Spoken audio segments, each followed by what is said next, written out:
on this one little small street in Baltimore, you have two of the oldest synagogue buildings still standing in the country, and one of them still has services. It's pretty unique. B'nai Israel represents continuity. There has always been a Jewish congregation practicing here. The Lloyd Street Synagogue has changed many times because it changed from being a traditional synagogue to being a Reformed synagogue, to being a church, to being a traditional synagogue, and now it's a museum.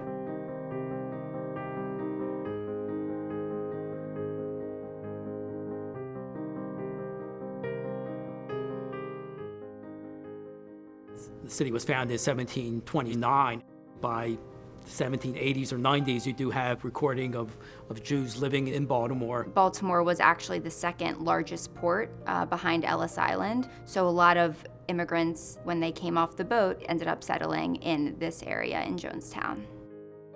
Baltimore town was on the west side of Jones Falls, and Jonestown was on the east side. Eventually, the two communities merged together. So it is among the oldest neighborhoods in the city. Because of Jones Falls, we were surrounded by swamps and wetlands, and then had to create houses and roads and structures on top of it. Filling in and building, and like I guess many cities, constantly rebuilding itself. This was the neighborhood where a lot of the Jewish people and all the immigrants settled. For many years, there were many different kinds of immigrants settled in this area near the harbor. Immigrants coming from places that were more rural would have found a bit of marvel in just the busy, crowded streets of Jonestown. If you were walking down Lombard Street in the early 1800s, it probably wouldn't smell too good because of all the horse-drawn carriages and vehicles on the street. There was a variety of things. It wasn't just an exclusively Jewish area, because both the Jews and the Italian community were right next to each other. German Jews had just started coming to Baltimore in the 1820s. There had been Jewish people in Maryland before that, but they weren't allowed to incorporate, they weren't allowed to go to court, they couldn't become attorneys. When the Constitution of Maryland was adopted in 1776, they had a clause in there that said that in order to hold public office, to be incorporated, you had to declare that you believed in the Christian faith. Many Jews had come to prominence in Baltimore and in Maryland, but were still restricted by this law.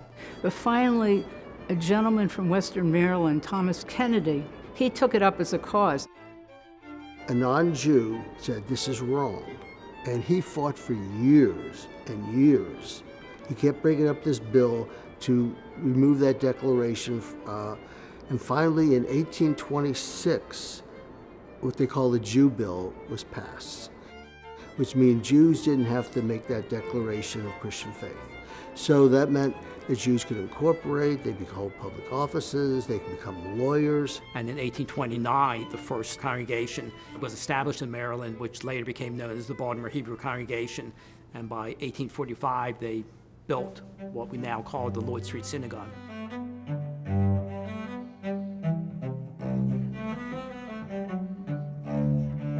There was a small congregation called Nidchei Yisrael, or Scattered of Israel.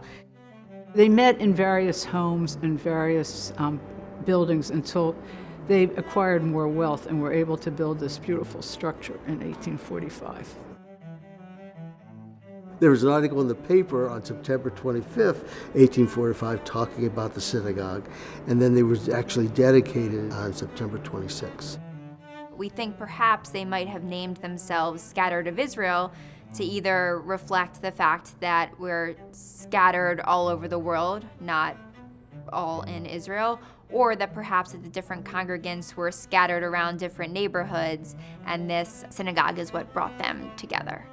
Well, it's unique because of its age. The oldest is the Turo Synagogue in Newport, Rhode Island. And the second oldest is Beth Elohim Synagogue in Charleston, South Carolina. Being built in 1845, the Lloyd Street Synagogue is the third oldest synagogue still standing in North America. The synagogue was designed, the architect was Robert Carey Long Jr., who was a very well-known architect at the time and did a number of churches in the Baltimore area. Lloyd Street Synagogue was built in Greek Revival architecture, so with columns, a much more American-looking building that you might see in Washington, D.C. The Doric columns in front, some Corinthian columns inside. It has a pediment. There are no identifiable Jewish symbols or inscriptions on the front of the building. We think perhaps that in 1845 they might have been scared of anti-Semitism. I like to think that when they built the Lloyd Street building, they were saying to the rest of the community, we're another American institution. The pews look like a New England church. They serve a purpose. It keeps the heat inside the pew when you're praying. I always think of it as being kind of austere, and even though it was built in 1845 and looks very austere, it was a gathering place for Jewish people to pray.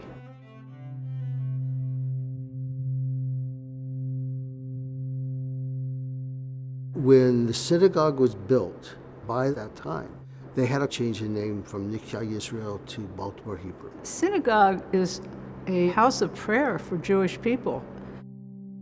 There's 3 prayer services a day that typically would go on in a synagogue.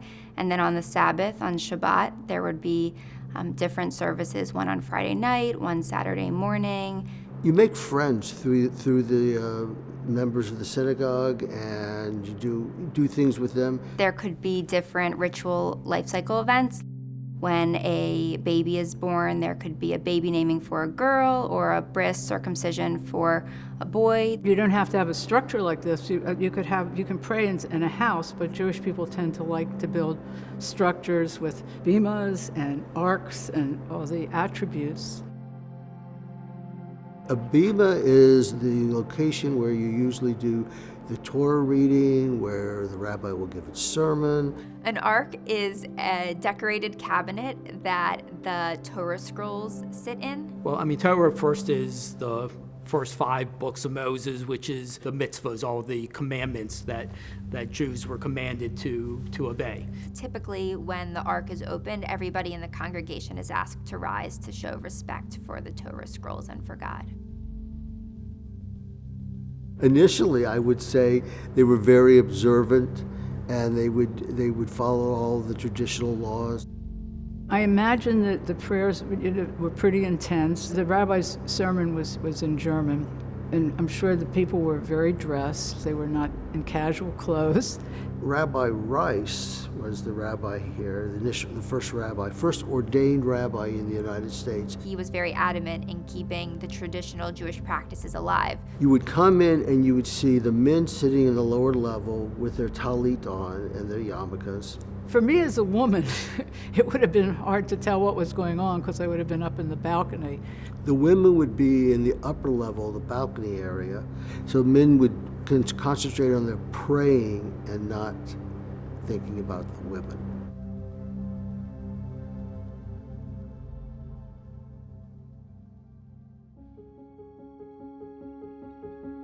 Many of the women likely could not follow along in the prayer books because they couldn't read Hebrew, or didn't even understand the Hebrew that was being spoken during the prayers.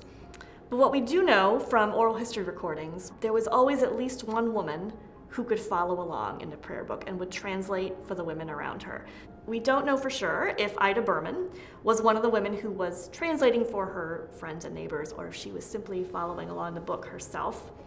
But we do have her prayer book. This is a Machzor, a prayer book for the high holidays. And the family was clear, this was Ida's prayer book. By 1860, Lloyd Street Synagogue had grown substantially in the number of congregants, and therefore they decided to build an expansion east of the building. They added a central bima because they had the space for it. They put in more seats. They had the ark they put on the eastern wall in the back. The ark that's in the synagogue now is a representation of the ark that was installed in 1860 after the expansion, and then Baltimore Hebrew took that ark with them when they moved uptown. The interesting thing about this ark is the very low door handles, which no one can quite understand. And the theory is that you had to bend down to open it up, and that's like bowing down to God.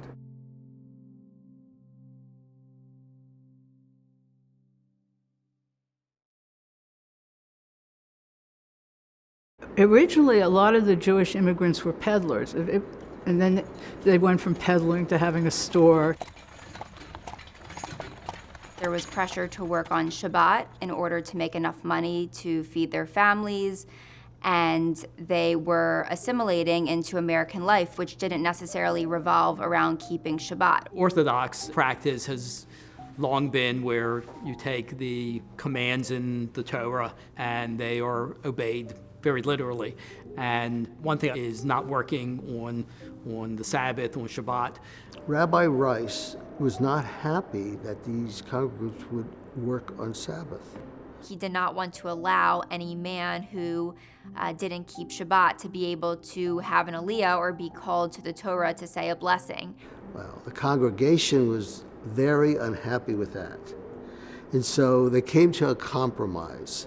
The compromise was that the people who didn't keep Shabbat would be allowed to say the blessing, but that the congregation wouldn't respond amen or amen. And so he continued to try to push these traditional practices. Rabbi Rice even made the statement that you can't have, you can't have a real Jewish community or a observant community in America. He continued to try to push these traditional practices, but by 1849 had basically given up. He just gave up. And instead stepped down from being the rabbi to tend to a dry goods store that he had in the area. By the 1870s, they started becoming more reformed in their ways.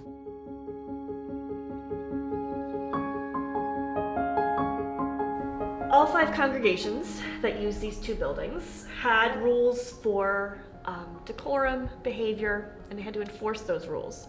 This is a handwritten constitution and bylaws of Baltimore Hebrew congregation from 1874. So it's a new constitution. They had officially become Reform. And Article 4 reads, "It shall be the duty of the president, or in his absence the vice president, or one of the electors, to secure order and decorum during divine worship." So it's right up there in the Constitution. You got to behave yourself, and somebody is in charge of that.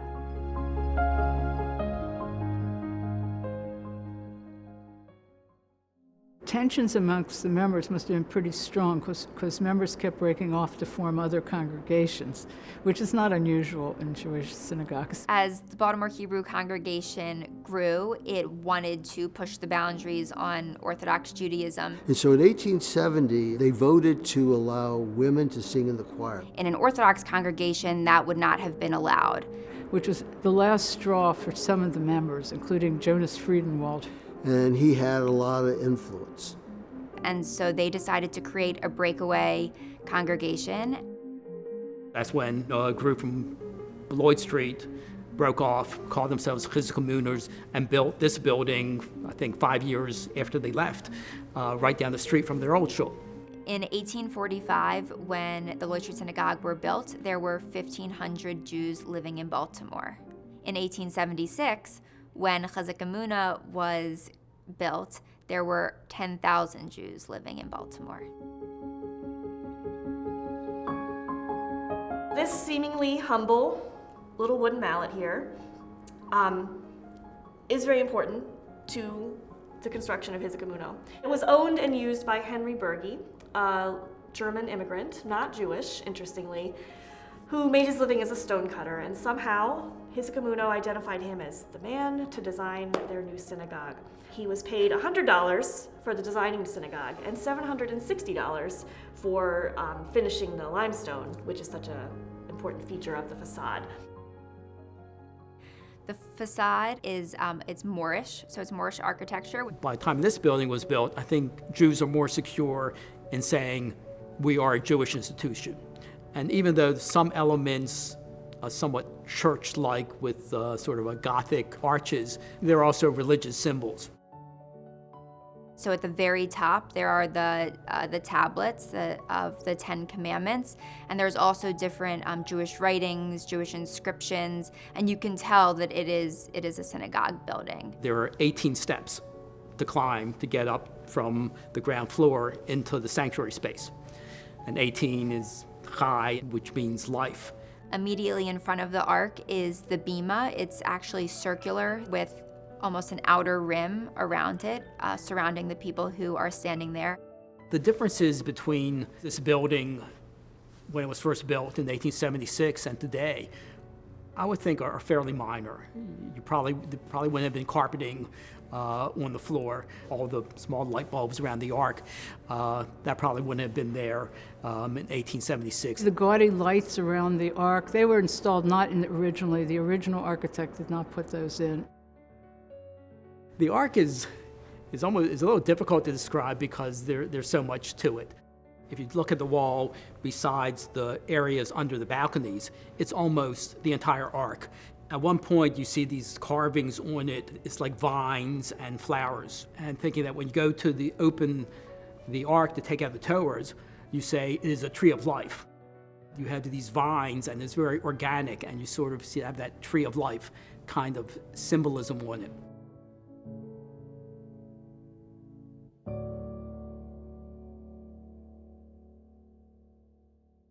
The German Jews arrived in the 1830s, and so by the 1880s, they were established in America and had developed some wealth. The German Jews, by the early 1900s, they were more likely to be the owner of the factory than the factory worker.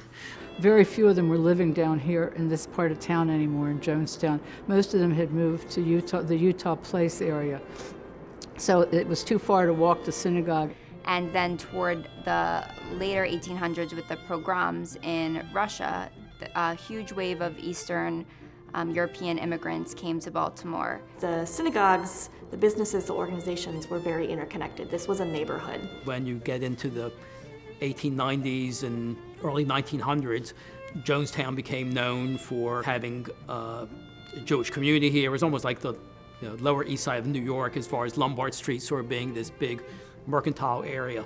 I mean, if you walk down the streets or whatever, you would see Hebrew in the windows and Yiddish plays being advertised. Jonestown is special because it's always been home to immigrants and the displaced.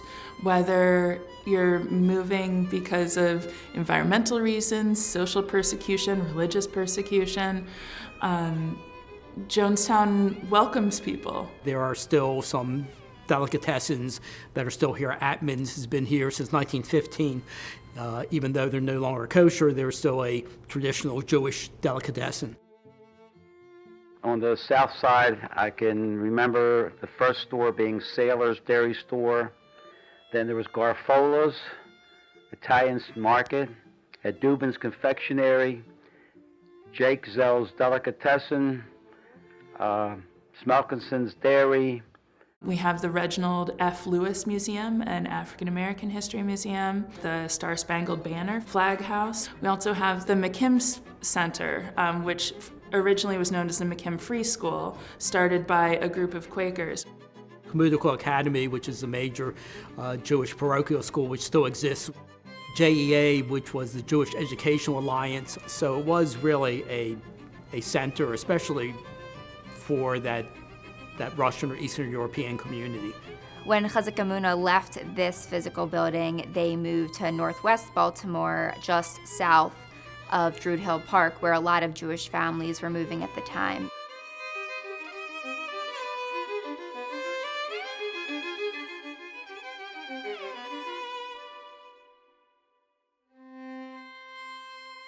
Chazak Amuna, they were a German congregation.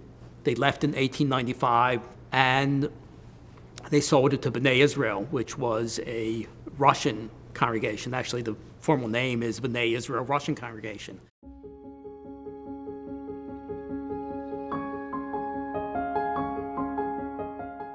There would have been many of these spittoons throughout the chamber because a lot of the men were tobacco chewers.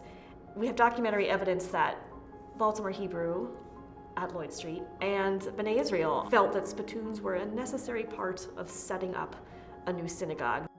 B'nai Israel had been organizing as a congregation since the 1870s, but were moving from place to place, and so they saw this building as a great opportunity as their spiritual home. For most congregations, the story would continue that they were here for a number of years, and then people were moving out, so they followed the congregation to the northwest, but B'nai Israel in some ways is rather unique that it stopped. Even when people started moving out, they stayed here. B'nai Israel and that building has always been an Orthodox synagogue, so I find that to be nice. Just that it's always been the same. If I were here in the late 1800s on a Shabbat morning, the synagogue would have been bustling with people, would have been very loud, probably kids running all over the place, making lots of noise, probably their parents trying to shush them while the service was going on. And it was such a holiday spirit when you would walk on Baltimore Street. Everybody walked dressed up. Children always got a new pair of shoes and new clothes on Rosh Hashanah and Pesach. And everybody would parade in their clothes. I mean, sometimes the synagogue operated without a regular pulpit rabbi, and just people, took different parts of the services. I would imagine that after the service ended, everybody would have rushed downstairs, very much like today, to enjoy a kiddush or a light meal following the service.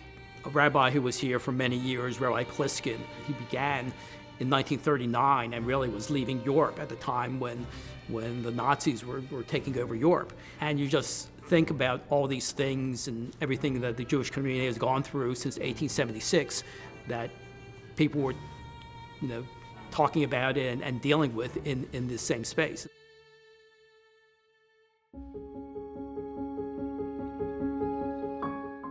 Both the Lloyd Street Synagogue and B'nai Israel have been home to countless simchot, happy occasions, over the decades. One of the pieces we have to reflect that is this little tefillin bag. It's brown velvet, probably commercially made. It says tefillin in gold embroidery inside a gold Star of David with a flower. And this was given to A. Morris Schumann, a 13-year-old boy who became a bar mitzvah at B'nai Israel on February 8th, 1904, and it was to hold his first set of tefillin. When the original building was built, the ceiling was frescoed and there was a pattern to it. One panel of that has been kept so you can see what was there. The chandelier in B'nai Israel's sanctuary was built so that it was available for both electricity and gas light. At one point, this building, the upstairs sanctuary area, really had fallen into bad shape. I've heard reports of pigeons actually flying among the rafters here. And finally, a group of congregants came together and decided that they wanted to restore and save the building. When a lot of the Jews started leaving this area, and there was a question about whether to keep this building still open, Rabbi Pliskin had stated that when you're the last shul in a community, you're sort of obligated to stay open, because if you close, then there will be no place for Jews to be able to have services. The building was rededicated on December 20th, 1987. We pay tribute today to a group of dreamers. No more than a handful of people. They have a dream that what once was can yet be again. They look not only to the shul's past with pride, but look to the shul's future with hope.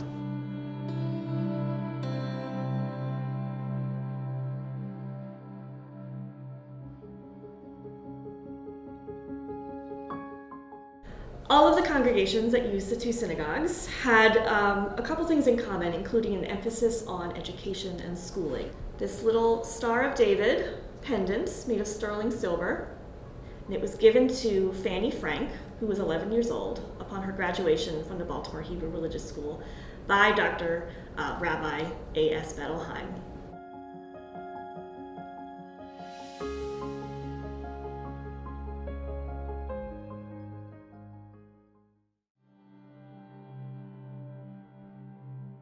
B'nai Israel represents continuity. Since 1876, there has always been a Jewish congregation practicing here.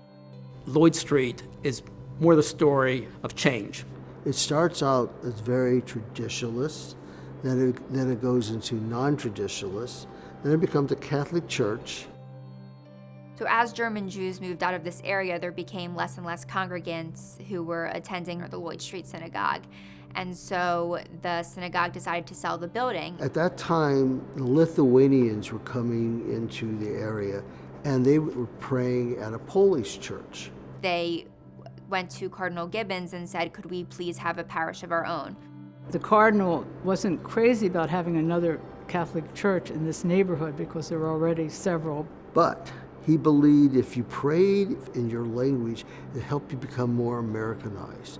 So the Lithuanian parish was started, and they bought the building from Baltimore Hebrew congregation. And it became the St. John the Baptist, the Lithuanian Catholic Church. So then they put in a bell tower.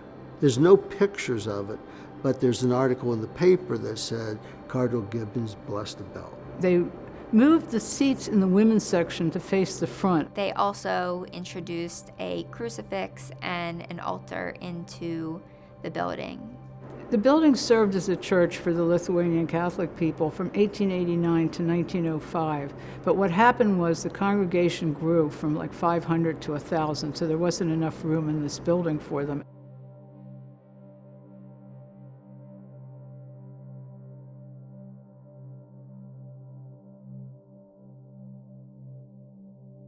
When St. John the Baptist Lithuanian Catholic Church decided to move, there was another congregation in East Baltimore called Shomrei Mishmeret HaKodesh that was looking for a space for its growing congregation.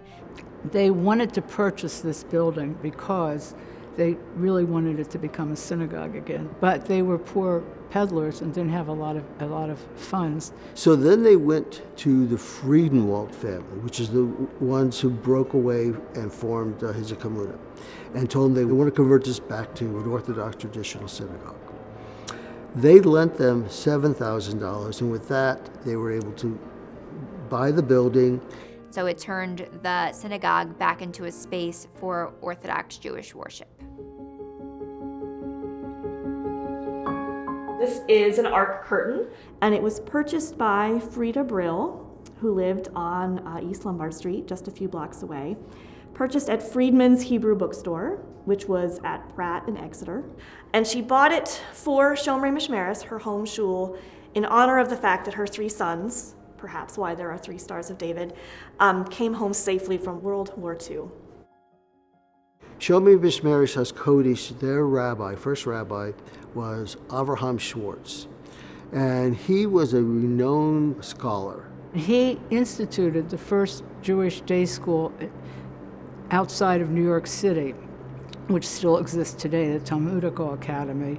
He was also instrumental in bringing the Ner Israel Rabbinical College to Baltimore, and was also very active in the Orthodox Union.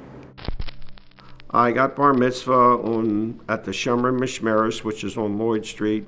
There were many people standing around you that were always watching every letter and word that you said, and if there was a minor slip-up, it wasn't long for them to give you the correction very quickly. In the Lloyd Street Synagogue basement, there is a pillar, and in it there is a hole, an opening, which actually is a tzedakah box. Why is this tzedakah box in a pillar? Tzedakah is a Hebrew word. The root of the word is tzedek, which means righteousness. And so when we think of tzedakah, we think of giving charity. They say the person who gives charity is a pillar of the community. And the reason the tzedakah box is in the pillar is because that it supports this building.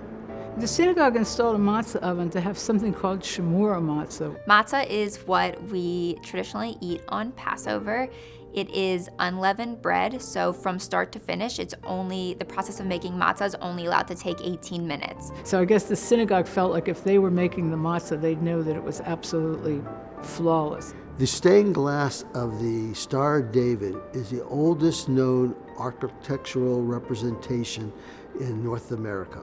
And it actually stayed as a part of the building throughout the different congregations. The chandelier is not original to the building. But they came from the Second Presbyterian Church in 1924 when the church was demolished. And one of the members saw the shards of the chandelier in the trash and asked whether the synagogue could have them.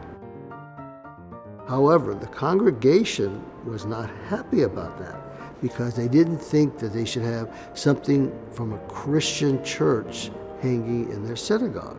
But Rabbi Schwartz, being a very learned man, said it was just fine to have a chandelier from a church in the synagogue. Of course, the chandeliers, I remember, first of all, or pews or rows had doors. Or usually when you came in on the row, you left the door open. So I used to run down and close the door and boom, boom, boom, boom, boom, boom, boom, boom, boom, would come on, boom, boom, boom. Just to break up the monotony in my youth. The 1845 mikveh is the oldest known documented mikveh in the United States. The mikveh at the Lloyd Street Synagogue, it was actually created in a woman's house outside of the synagogue, but with the 1860 addition that Baltimore Hebrew put onto the building, they encompassed the mikveh within it. A mikveh is a ritual bath for spiritual purification. Women use it in coordination with their menstrual cycles, and Jews by choice use it to mark their conversion into the Jewish tradition. When Shomrei Mishmeret HaKodesh moved in 1905, they created new mikvahs in the same area where the old one from the 1800s was. Every now and then, someone will contact the museum and say, I have something from the Lloyd Street Shul and I would like it to come home. And they almost always use something along those lines, a phrase like, I want it to come home to Lloyd Street. So this 5-branched menorah, probably from the 1920s, it's made of brass, it's very heavy, has these 2 little lions holding up the candlesticks, is one of those pieces.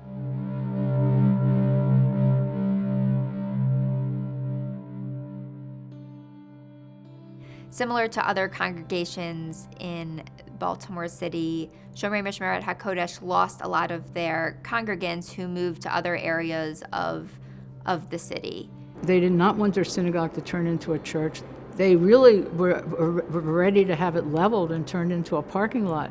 Luckily, a man by the name of Wilbur Hunter, who was the director of the Peel Museum nearby, saw the importance of the space and went to the rabbis of the other large congregations of the day and pleaded that money be raised in order to save this building. And this led to the beginning of the Jewish Historical Society of Maryland. It opened in 1964, and within the first 6 months, 5,000 people had come to walk through the building.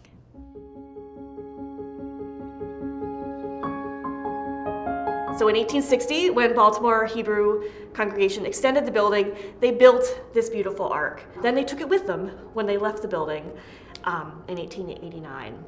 But there was a photograph of that ark from about 1905. That was all that was left. So with that photograph, the Historical Society hired J.W. Walcott, a local architect, to take that photo and make a schematic drawing. So we have here the blueprint that he worked up for us to recreate the ark. The Jewish Historical Society eventually became the Jewish Museum of Maryland. Well, the campus for the Jewish Museum of Maryland consists of the Lloyd Street Synagogue, the B'nai Israel Synagogue, and in between is the Jewish Museum where they have exhibits. And what's really unique here is that on this one little small street in Baltimore, you have 2 of the oldest synagogue buildings still standing in the country. For a lot of visitors to the Jewish Museum, it might be their first interaction with Jewish people or Jewish practice. And so it's great for there to be a practicing congregation next door that they're able to step foot in, that they're able to visit, perhaps meet the rabbi or congregants who happen to be around. It's an immediate reverence. You can tell that the synagogues were designed with love and care and intentionality. Preservation of these buildings is very important, just to remember our past and where we've come from, where we're going, but also the historical connection with Judaism. I mean, that's one of the reasons why I belong to B'nai Israel. So I am a member of B'nai Israel congregation. Simon Reef was my great-great-grand-uncle, my great-great-grandfather's brother, who came to America in the 1880s and is the president of B'nai Israel Synagogue for 25 years. I'm a docent at the Jewish Museum where I give tours of both historic synagogues, and I'm a member of the B'nai Israel congregation. That's one of the things I really enjoy about being a docent is the people that come through. They're not Jewish, they're from countries far away, and it's just amazing. Keeping spaces like this, understanding who is here before and who may come after, it helps us recognize our shared histories and come together around them.